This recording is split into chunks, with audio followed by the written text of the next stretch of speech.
প্রশান্ত মহাসাগরের ঠিক মাঝখানে হঠাৎ একটা বিকট শব্দ। মনে হলো কোনো এক দানবীয় হাতুড়ি দিয়ে কেউ জাহাজের তলায় সজোরে আঘাত করল। মুহূর্তের মধ্যে সব ওলটপালট হয়ে গেল। ডুগাল রবার্টসন যখন ডেকের ওপর ছিটকে পড়লেন, তখন তিনি বুঝতেও পারেননি যে প্রকৃতির সবচেয়ে ভয়ঙ্কর এক শিকারী দলের মুখোমুখি হয়েছেন তারা। এটা কোনো সাধারণ দুর্ঘটনা ছিল না, বরং ছিল এক পরিকল্পিত আক্রমণ। ১৯৭২ সালের সেই অভিশপ্ত দিনে মহাসাগরের নীল জল হঠাৎ করেই হয়ে উঠেছিল এক বিভীষিকা। ঘাতক তিমি বা কিলার হুয়েল, যাদের বুদ্ধিমত্তা আর শিকারী দক্ষতা সমুদ্রের বুকে কিংবদন্তি। তারা কেন সেদিন রবার্টসন পরিবারের উপর চড়াও হয়েছিল তা আজও এক রহস্য। কিন্তু সেই আক্রমণ থেকে শুরু হয়েছিল টিকে থাকার এমন এক লড়াই যা শুনলে গায়ের লোম খাড়া হয়ে যায়। ৩৮ দিন ধরে মৃত্যুর সাথে পাঞ্জা লড়া, কচ্ছপের কাঁচা রক্ত পান করা আর বেঁচে থাকার জন্য চরমতম নোংরা উপায় বেছে নেওয়ার সেই অবিশ্বাস্য গল্প আজ আপনাদের শোনাব। ডুগাল রবার্টসন ছিলেন পেশায় একজন অভিজ্ঞ নাবিক। তার স্বপ্ন ছিল নিজের পরিবারকে নিয়ে সমুদ্রপথে পুরো পৃথিবী ঘুরে দেখা। সেই স্বপ্ন থেকেই তিনি তার স্ত্রী লিন, ৪ সন্তান এবং এক বন্ধুকে নিয়ে ১৯৭২ সালে বের হয়েছিলেন তাদের জাহাজ লুকেত নিয়ে। যাত্রা শুরু হয়েছিল পানামা থেকে, গন্তব্য ছিল গালাপাগোস দ্বীপপুঞ্জ। দিনগুলো বেশ ভালোই কাটছিল। নীল আকাশের নিচে বিশাল সমুদ্রের বুকে তারা যেন এক আনন্দ ভ্রমণে বেরিয়েছিলেন। কিন্তু জুন মাসের সেই ১৫ তারিখ সব বদলে দিল। সকালবেলাটা ছিল বেশ শান্ত। হঠাৎ জাহাজের নিচে ৩টি বিশাল আকৃতির ঘাতক তিমি দেখা দিল। কেউ কিছু বুঝে ওঠার আগেই একটি বিশাল তিমি জাহাজের পেছনের অংশে সজোরে ধাক্কা মারে। ডুগাল পরে বলেছিলেন, ধাক্কাটা এতই শক্তিশালী ছিল যে কয়েক সেকেন্ডের মধ্যে জাহাজের তলা ফেটে জল ঢুকতে শুরু করে। মাত্র ১ মিনিটেরও কম সময়ে তাদের সাজানো গোছানো জাহাজটি মহাসাগরের অতল গহ্বরে তলিয়ে যেতে শুরু করল। জাহাজ যখন ডুবছে, তখন রবার্টসন পরিবারের কাছে ভাবার মতো কোনো সময় ছিল না। তারা দ্রুত একটি ছোট রবার ভেলা আর অ্যাডনামার নামের একটি ছোট্ট ডিঙি নৌকা নিয়ে জলে ঝাঁপ দিলেন। জাহাজটি যখন তাদের চোখের সামনে তলিয়ে গেল, তখন তারা মাঝ সমুদ্রে একদম একা। তাদের সাথে ছিল মাত্র কয়েকদিনের শুকনো খাবার আর সামান্য কিছু পানীয় জল। চারপাশে মাইলের পর মাইল শুধু জল আর জল। উদ্ধারের কোনো সম্ভাবনা নেই বললেই চলে, কারণ তারা যে পথে ছিলেন সেখানে অন্য কোনো জাহাজের আসার কথা নয়। প্রথম কয়েকদিন তারা আশা করেছিলেন যে হয়তো কেউ তাদের দেখতে পাবে, কিন্তু দিন যত পার হতে লাগল, আশা ততই ফিকে হয়ে আসছিল। প্রশান্ত মহাসাগরের সেই প্রখর সূর্য আর লোনা বাতাস তাদের শরীরকে ক্রমেই নিস্তেজ করে দিচ্ছিল। খাবার আর জলের সংকট যখন চরমে পৌঁছালে, তখন শুরু হলো আসল পরীক্ষা। তাদের কাছে থাকা পানীয় জল শেষ হয়ে গেল দ্রুতই। মহাসাগরের নোনা জল পান করা মানেই নিশ্চিত মৃত্যু। বৃষ্টির জন্য তারা চাতক পাখির মতো চেয়ে থাকতেন আকাশের দিকে, কিন্তু প্রকৃতি যেন তাদের ওপর রুষ্ট হয়েছিল। বৃষ্টির দেখা নেই, চারদিকে শুধু উত্তপ্ত রোদ। শরীরে প্রচণ্ড জলশূন্যতা দেখা দিল। ডুগাল বুঝতে পারলেন এভাবে চললে তারা ২-১ দিনের বেশি টিকবেন না। ঠিক সেই সময় তারা সমুদ্রের বুকে ভাসমান বিশাল বিশাল সামুদ্রিক কচ্ছপ দেখতে পেলেন। বেঁচে থাকার তাগিদে তারা সেই কচ্ছপগুলোকে শিকার করতে শুরু করলেন। কিন্তু কচ্ছপের মাংস চিবিয়ে খাওয়ার মতো শক্তিও তাদের শরীরে ছিল না। তৃষ্ণা মেটানোর জন্য তারা কচ্ছপের কাঁচা রক্ত পান করতে শুরু করলেন। সে উষ্ণ আর বিস্বাদ রক্তই হয়ে উঠল তাদের জীবন রক্ষাকারী সুধা। তবে সবচেয়ে বড় চ্যালেঞ্জ ছিল জলের বিকল্প খুঁজে বের করা। বৃষ্টির জল যখন পাওয়া যাচ্ছিল না, তখন শরীরের ভেতরটা শুকিয়ে কাঠ হয়ে যাচ্ছিল। ঠিক সেই মুহূর্তে ডুগালের স্ত্রী লিন রবার্টসন এক অদ্ভুত আর ভয়াবহ বুদ্ধি বের করলেন।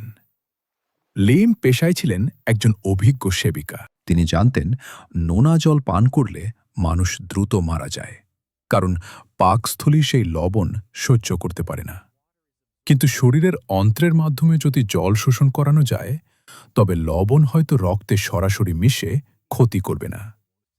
তারা নৌকার তলানিতে জমে থাকা নোংরা ঘোলাটে বৃষ্টির জল সংগ্রহ করলেন। সেই জল এতটাই নোংরা ছিল যে তা মুখে দেওয়া সম্ভব ছিল না। লিন তখন এক বিভীষিকাময় সিদ্ধান্ত নিলেন।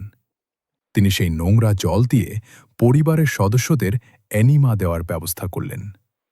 এটি ছিল এক চরম অস্বস্তিকর আর বীভৎস প্রক্রিয়া, কিন্তু এছাড়া বেঁচে থাকার আর কোনো উপায় ছিল না।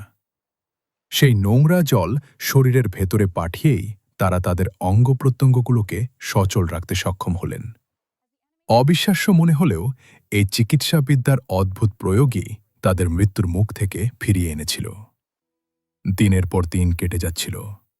রোদে পুড়ে তাদের চামড়া ফেটে রক্ত বের হতে শুরু করল। নৌকার ভেতরে ঠাসাঠাসি করে বসে থাকা, নোনা জলের কামড় আর হাঙ্গরের ভয় সব মিলিয়ে এক নরকীয় যন্ত্রণার মধ্য দিয়ে যাচ্ছিল পুরো পরিবার। কিন্তু ডুগাল রবার্টসন হার মানার মানুষ ছিলেন না। তিনি তার সন্তানদের সাহস জোগাতেন। কখনো কখনো তারা সারা রাত ধরে নৌকায় জমে থাকা জল ছেঁচতেন, যাতে নৌকা ডুবে না যায়।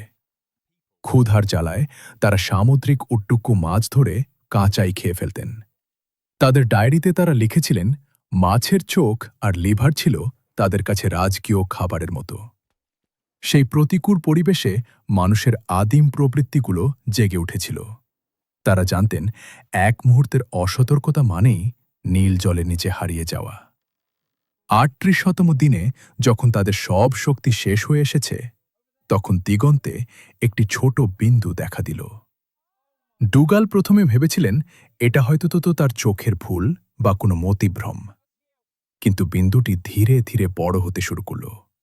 সেটি ছিল একটি জাপানি মাছ ধরার জাহাজ। ডুগাল তাদের কাছে থাকা শেষ ফ্লেয়ার গানটি দিয়ে সংকেত পাঠালেন। যখন জাহাজটি তাদের দিকে এগিয়ে আসতে শুরু করল, তখন তারা বুঝতে পারলেন যে যমরাজকে ফাঁকি দিতে পেরেছেন। জাপানি নাবিকরা যখন তাদের উদ্ধার করলেন, তখন রবার্টসন পরিবারের সদস্যদের অবস্থা ছিল কঙ্কালসার। তাদের চুল রুক্ষ হয়ে গিয়েছিল, শরীরে ছিল অসংখ্য ক্ষত, কিন্তু চোখে ছিল বেঁচে ফেরার এক অদম্য আনন্দ। তারা যখন জাহাজটিতে উঠলেন, জাপানিরা তাদের অবস্থা দেখে অবাক হয়ে গিয়েছিলেন। কিভাবে একদল মানুষ মাঝ সমুদ্রে ১ মাসেরও বেশি সময় ধরে টিকে থাকতে পারে, তা ছিল তাদের কল্পনার বাইরে।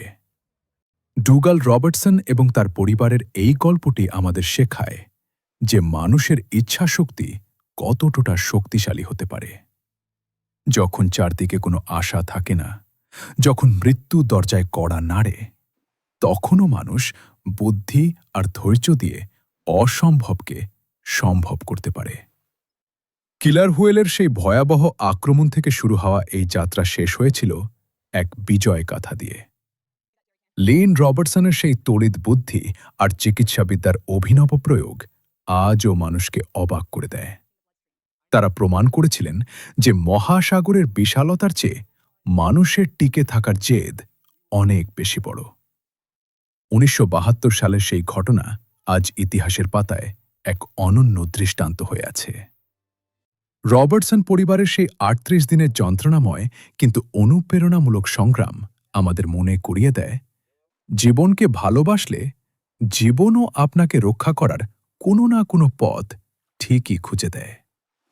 সমুদ্রের সেই উত্তাল ঢেউ আর ঘাতক তিমির দাঁতের ঝিলিক আজও হয়তো ডুগাল রবার্টসনের বংশধরদের মনে পড়ে।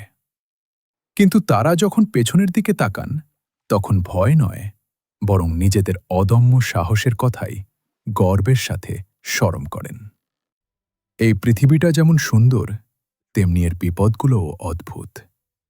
কিন্তু রবার্টসন পরিবারের মতো যদি লড়াকু মানসিকতা থাকে, তবে যে কোনো গভীর সমুদ্রের অন্ধকার থেকেও আলোর মুখ দেখা সম্ভব।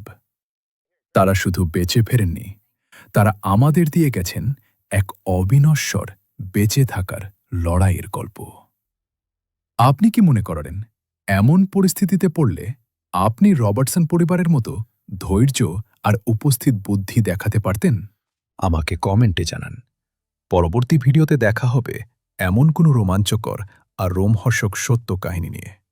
ভালো থাকবেন।